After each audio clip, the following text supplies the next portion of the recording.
Hi, everyone. As always, thanks for tuning in. Josh here with Top Score Tutor. And in the next set of videos, we're going to look at section 2 of the SAT, which is the writing and language test. Of all sections on the SAT, this is what students tend to do the best in.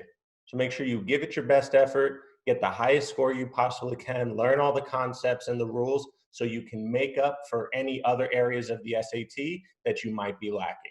Students always say this tends to be the easiest, so let's give it our best shot and let's go ahead and get started. So just a brief overview, 4 passages, 11 questions each, 44 total questions with 35 minutes to work with. You'll have underlined portions of each passage, and they're going to represent some type of potential error, a grammar error, a punctuation error, organization and structure error, and you got to determine if there's an error, and if there is, you got to fix it. If there's not an error, you have to recognize that as well. Do not use your ear for what sounds right. You want to learn the basic grammar rules. Students just they read the sentence in question and then they say, what sounds like it's correct? What sounds like it'd be the best answer? I'll be honest with you. You can get away with doing that on several of the questions on this section. However, there are a lot of questions as well where the incorrect answer also sounds right.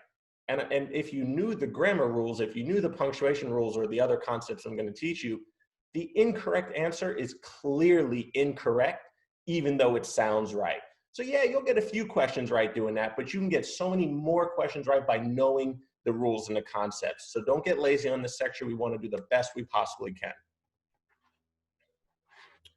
Just some other housekeeping things.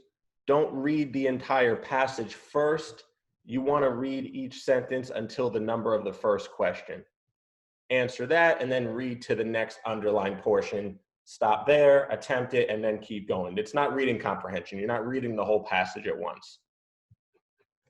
So whereas on reading comprehension, I tell you to not go directly to the answers, right? Because the answers are designed to trick you.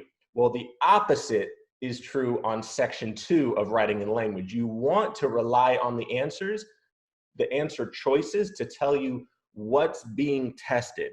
Review the answers to see what is changing from answer to answer. This helps determine which rule to apply.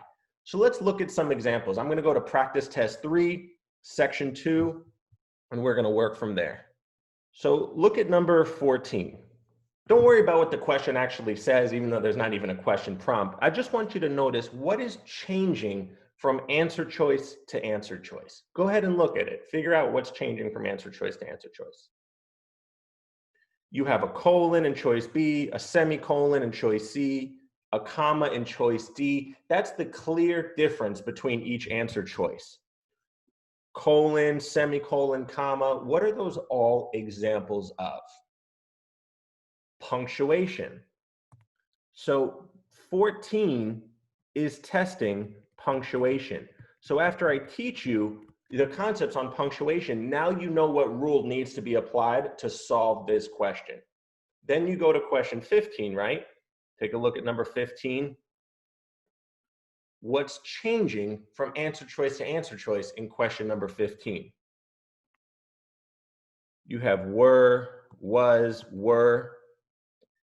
You have there, its, and whatever choice A says in the passage, you'll compare that as well. But you can get a good idea from just these 3 choices for now. So were, was, and were, what parts of speech are those examples of? Those are all verbs. So this question is going to be testing verbs.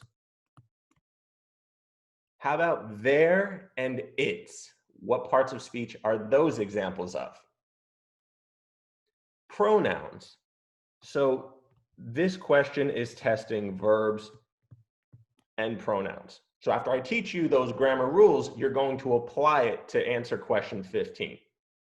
So remember, go from answer choice to answer choice to compare the answer choices to see what's changing. That's going to help you determine what rule you need to apply to solve the question.